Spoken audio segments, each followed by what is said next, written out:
Welcome back to The Explainer. Today, we're diving into some incredibly profound ancient Jain wisdom that I've recently been exploring.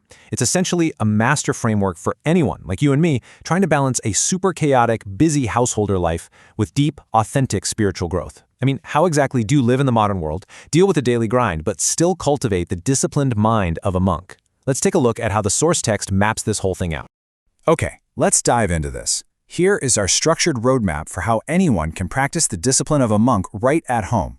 We'll be covering, first, the practice of Mahavrata, second, Samayika, or the path of equanimity, third, living in the present, fourth, Prashadopavasa on festival days, fifth, the strict rules of fasting, and finally, the balance of life and dharma. All right, moving right along to Section 1, the practice of Mahavrata. Quick question for you. Where is your mind right at this exact second? Are you fully here with me, or are you kind of thinking about what's for dinner? Getting a grip on a wandering mind really requires us to understand two core concepts from the text. On one side, we've got anuvrata. These are partial vows. You can think of them as foundational guidelines for everyday householders, people with jobs, mortgages, and families. But on the flip side, we have mahavrata.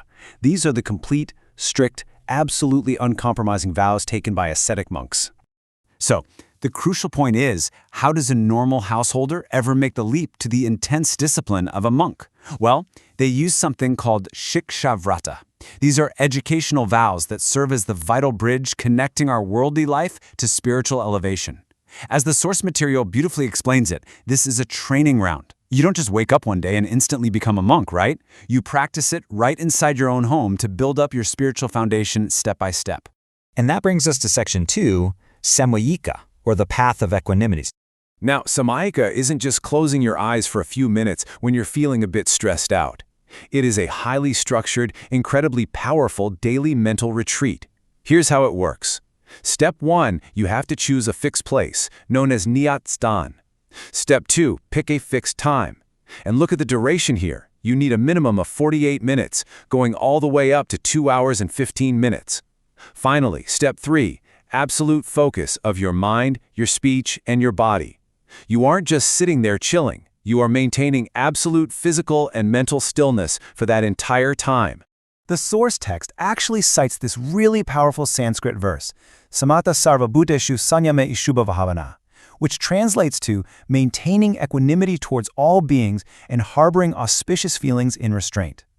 What this means is that Samayika isn't about doing some new activity. Instead, it's the profound act of stopping all worldly actions. You're completely hitting the brakes on anger, greed, and even physical movement just to find a state of absolute, undisturbed peace.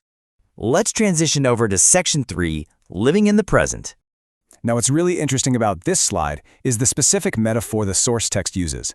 It says you literally have to close the mental shops of the past and the future. Just like a store owner turns off the lights, locks the door, and walks away at the end of the day, in Samayika, you have to completely shut down your regrets about yesterday and your anxieties about tomorrow. The goal is to live entirely 100% in the present moment. But hey, let's be real for a second. Sitting perfectly still for 48 minutes? That's tough. So what happens if the mind wanders? It's a super relatable struggle, and thankfully, the source text completely acknowledges that this is incredibly difficult, especially for beginners.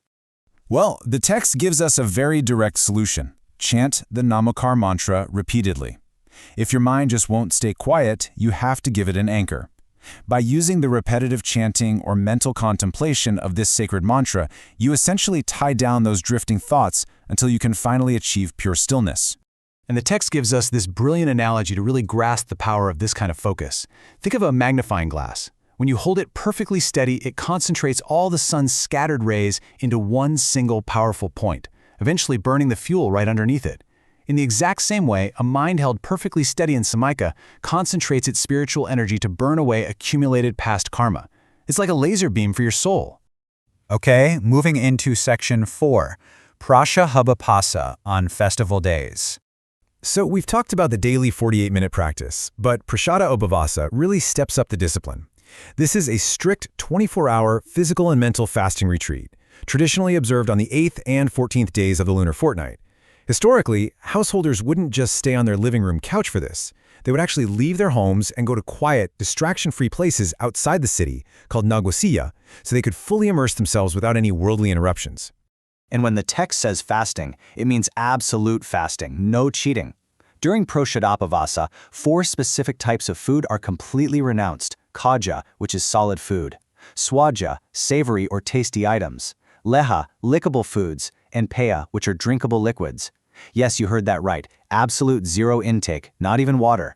This isn't about swapping out a regular meal for a fasting-friendly snack. It's a complete 100% pause on consumption.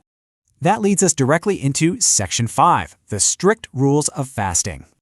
And this brilliantly illustrates that this 24-hour retreat is a total sensory detox. The commitment goes way beyond just skipping meals. The text makes a clear distinction between aramba, which are your worldly income activities like running a business or agriculture, and savadya, which covers daily chores like bathing, cooking, or cleaning. During this fast, both of these are strictly forbidden. You drop all your work, and you don't even do basic chores. This prevents any accidental harm to microscopic life and keeps your mind entirely laser-focused inward. To really show what this level of equanimity looks like in practice, the source shares an incredibly intense anecdote about a devotee named Sethananjay. While he was deep in spiritual worship, his only son was fatally bitten by a snake. Even when his son was brought directly to the altar, Sethananjay literally did not react with panic. He maintained absolute equanimity, pouring his devotion into composing a sacred hymn instead. This kind of complete emotional mastery is held up in the text as the absolute ultimate standard. Finally, we arrive at Section 6, the balance of life and dharma. Bringing this whole explainer back to our everyday reality, the text shares a fascinating encounter with a school teacher who somehow managed to build wealth on a really meager salary. When someone asked him how he did it, he explained that he simply didn't spend money on bad habits like tobacco. He saved that inner income and eventually built a whole house. The text beautifully compares this to how we use our time. Just as he saved money by avoiding vices, we can build profound spiritual wealth simply by saving our time from useless gossip or mindless distractions. The text also emphasizes that there are exactly 6 essential daily duties, or avyashikas, for a householder. The author uses a really great analogy here. Imagine you get an exam paper that says, answer any 5 questions, but question 1 is mandatory. You can't just skip the mandatory question because you happen to like another one better, right? Similarly, you cannot skip your essential spiritual duties just because you'd rather be doing worldly tasks. They require consistent, balanced dedication every single day. This brings us to a truly profound takeaway from the text. If you have knowledge, wealth, and character, you will be respected anywhere. Now, our modern society usually places the absolute highest value on wealth, but as the source text constantly reminds us, true lasting respect, the kind that elevates your soul in this life and the next, comes primarily from the character that you build through the discipline of these very vows. Which leaves us with a final thought to ponder based on everything we've unpacked today. You have the exact same 24 hours in a day as everyone else. Will you use your time today to close the shop of the past, practice just a little bit of equanimity, and actively build your character? Think about it. Thanks for joining me for this explainer, and I'll catch you next time.